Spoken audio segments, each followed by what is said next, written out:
સમાચારની શરૂઆત કરીએ તો સમાચાર સામે આવ્યા છે। આજે ચૂંટણીમાં ફોર્મ પરત ખેંચવાનો અંતિમ દિવસ છે, તો આજથી ચૂંટણીનો ખરો માહોલ જામવાનો છે।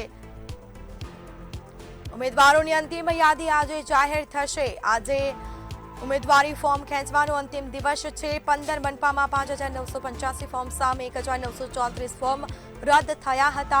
34 જિલ્લા પંચાયતમાં 4942 હતા। કિંજલ બોરીસા ન્યૂઝરૂમથી લાઈવ જોડાઈ ચૂક્યા છે। જોઈ કિંજલ, સ્થાનિક સ્વરાજ્યની ચૂંટણી એક તરફ, બીજી તરફ આજે ઉમેદવારી ફોર્મ ખેંચવાનો અંતિમ દિવસ છે, શું વિગત?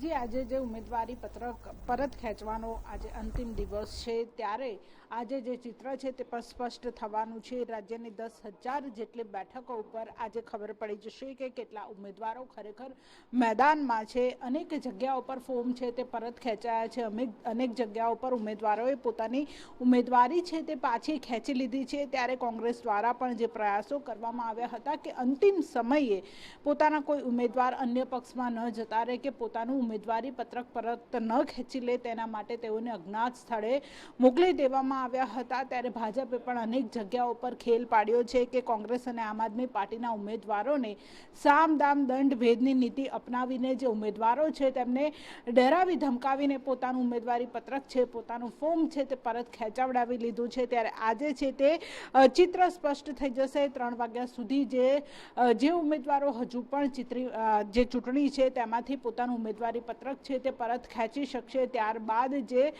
ફાઇનલ જે યાદી છે તે પ્રસિદ્ધ કરવામાં આવશે। અનેક જગ્યાઓ પર જે ઉમેદવારોએ અત્યાર સુધીમાં જે 13 તારીખથી લઈને 15 તારીખ સુધીમાં અનેક ઉમેદવારોએ પોતાનું ફોર્મ છે તે પણ પાછું ખેંચી લીધું હતું। ભાજપ હોય, કોંગ્રેસ હોય, આમ આદમી પાર્ટી હોય કે અન્ય રાજકીય પક્ષો હોય, તમામ દ્વારા જ્યારથી ચૂંટણીની જાહેરાત થયા બાદ જ જે ચૂંટણીની તૈયારીઓ છે તે શરૂ કરી દીધી હતી। 11 તારીખે જે ઉમેદવારી પત્રક ભરાયા હતા, અનેક જગ્યાઓ પર મહાનગરપાલિકા હોય કે તાલુકા પંચાયત હોય કે નગરપાલિકા હોય, અનેક જગ્યાઓ પર જે હજારો ફોર્મો છે તે ભરાયા હતા, પરંતુ 13 તારીખથી લઈને 15 તારીખ આ 2 દિવસમાં અનેક જગ્યાઓ પર જે ફોર્મ છે તે પણ પરત ખેંચવાનો સિલસિલો છે તે શરૂ થયો હતો। આજે તેનું ચિત્ર છે તે સ્પષ્ટ થવાનું છે। અંતિમ ઘડીએ પણ કોઈ પણ પક્ષમાંથી કોઈ ઉમેદવાર છે તે પોતાનું ફોર્મ પરત ન ખેંચી લે, તેની માટે જે વિપક્ષ છે તેના દ્વારા પણ પોતાના ઉમેદવારો છે તેમને સમજાવવામાં આવી રહ્યા છે। બીજી બાજુ ભાજપ છે તેના દ્વારા પણ પ્રયાસ કરવામાં આવ્યો છે કે હજુ પણ